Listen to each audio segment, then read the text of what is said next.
अस्सलाम वालेकुम यार। सरगोदा दे विच जेड़ा बहुत बड़ा हासियत है, बहुत ही सख्त है बे, बहुत ही सख्त है, यकीन करो। साढ़े दिल को लगे पे आखिर सारे भी ढेरी हैं बिरावा हैं।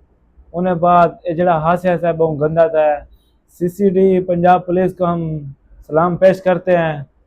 उन्हें चार बंदों को पकड़ के ऐसी सजा दो जिंदगी भर याद करन। कल कल को कहीं थी बेनाल एक काम ना थी सी और शरियाम रोड ते खड़ के उन्हें वैलदान और माँ प्यो नाल खड़ के उन्हें सामने उन्हें को मारन।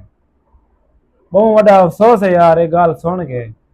निक्की जी नानी मुन्नी है 8 सालें थी है जेने घर की बेटी लगी कि कितनी तकलीफ थी उसी और थई है जिमें साकू थी नहीं पी उन्हें कुछ ज्यादा थई उसी तकलीफ।